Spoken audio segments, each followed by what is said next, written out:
ഒരു എന്റർടൈൻമെന്റ്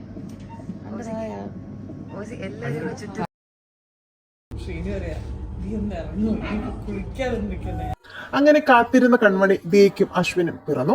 ആൺകുഞ്ഞാണ് ജനിച്ചതെന്നുള്ള കാര്യം ദിയ തന്നെയാണ് തന്റെ ഇൻസ്റ്റാഗ്രാം പേജിലൂടെ കുഞ്ഞിക്കാലുകൾ കാണിച്ചുകൊണ്ടുള്ള ചിത്രം പങ്കുവച്ച് പറഞ്ഞത്. അതോടൊപ്പം തന്നെ തന്റെ യൂട്യൂബ് ചാനലിൽ ഡെലിവറി വ്ലോഗും താരം പങ്കുവച്ചിരുന്നു. കൊച്ചിനോടല്ലേ പറയാൻ പറ്റത്തുള്ളത്, ഓൾവേസ് റിമെമ്പർ ദിസ്. നിനക്ക് വിവരം വരുന്ന പ്രായത്തില് ഞാൻ ആക്ച്വലി നീ ഇത് കാണണം. ദിയയുടെ വീഡിയോയ്ക്ക് വലിയ രീതിയിലുള്ള സ്വീകാര്യതയാണ് ലഭിക്കുന്നത്. ഇപ്പോൾ തന്നെ 60 ലക്ഷത്തിലധികം ആളുകളാണ് വീഡിയോ കണ്ടിരിക്കുന്നത്. അതോടൊപ്പം തന്നെ സോഷ്യൽ മീഡിയയിൽ ചർച്ചയാകുന്നതും ദിയയുടെ ഡെലിവറി വീഡിയോ തന്നെയാണ്. കൂടാതെ പേളിമാണിയുടെ പേരും ഇതോടൊപ്പം പരാമർശിക്കുന്നുണ്ട്. നിരവധി കമന്റുകളാണ് പേളിക്കും വരുന്നത്. പേളിമണിയാണ് ആദ്യമായി മകളുടെ ബർത്ത് വ്ലോഗ് തുടങ്ങി വെച്ചത്. അന്ന് 9 മില്യണിലധികം ആളുകളാണ് ആ വീഡിയോ കണ്ടത്. അതുപോലെ തന്നെ ഇപ്പോൾ ദിയയുടെ വീഡിയോയും 14 മണിക്കൂറിനുള്ളിൽ 30 ലക്ഷത്തിലധികം ആളുകളാണ് കണ്ടിരിക്കുന്നത്.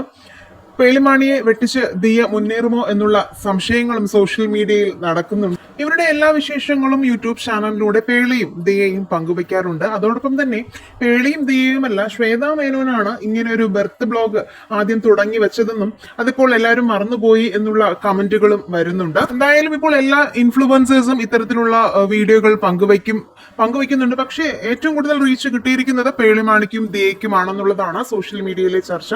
കൂടാതെ നിയോ അശ്വിൻ കൃഷ്ണ എന്നാണ് കുഞ്ഞിനെ പേരിട്ടിരിക്കുന്നത്. ഓമി എന്നാണ് വിളിക്കുന്നതെന്നും അഹാന വീഡിയോയിലൂടെ പറയുന്നുണ്ട്. നിങ്ങളും ഡെലിവറി വീഡിയോ കണ്ടവരാണെങ്കിൽ അഭിപ്രായങ്ങൾ മടിക്കാതെ കമന്റ് ചെയ്യുക. വീഡിയോ ലൈക്ക് ഷെയർ ചെയ്യാനും ചാനൽ സബ്സ്ക്രൈബ് ചെയ്ത് സപ്പോർട്ട് ചെയ്യാനും മറക്കല്ലേ ഫ്രണ്ട്സ്.